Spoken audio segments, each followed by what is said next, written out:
All right, we're back. So now we're going to go through those leash handling skills using a live dog and a real person. Emma has graciously agreed to come in and use her dog Elsie for the leash handling skills, because I want you to really see how important those leash handling skills become.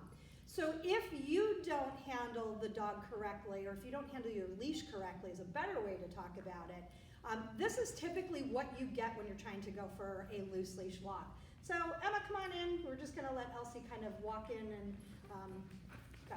So this is typically what you get if you're not managing your leash. So if your leash handling skills are not there, you get the dog doing its own thing. And so this is really one of the challenges that we have.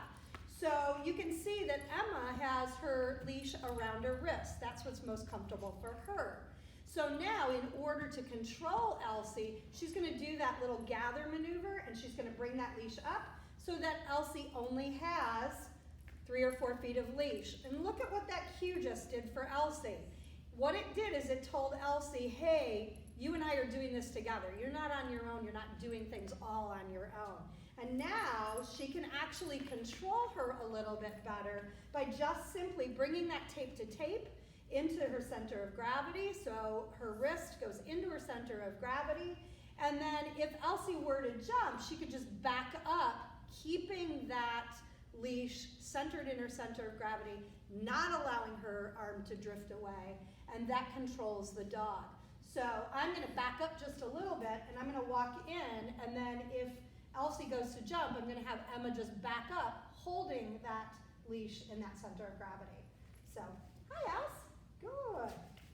And Elsie chose to make a good choice, which is great. So she got rewarded. Good job. So Emma, I'm going to have you turn around and just kind of take a couple steps away from me with that let's go cue. And then come walking back. And if she jumps, just go ahead and keep that arm in your center of gravity. Okay? Elsie, let's go. So again, she controlled it.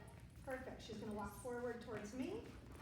Good. Keeping that in the center of gravity. Totally different entrance, as you can see.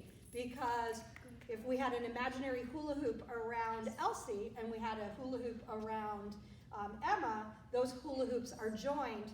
The communication signal, the cue, is done by this leash.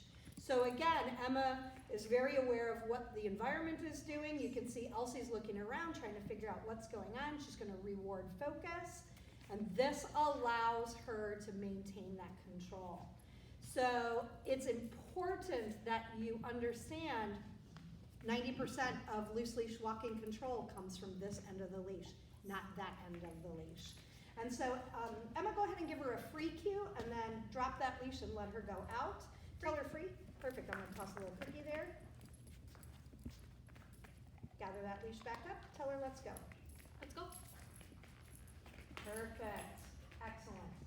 Look at how nicely Emma has maintained that short but not tight leash.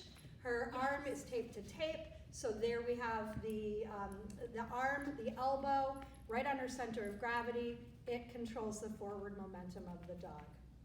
We'll be back. We're going to work on some additional skills in just a moment.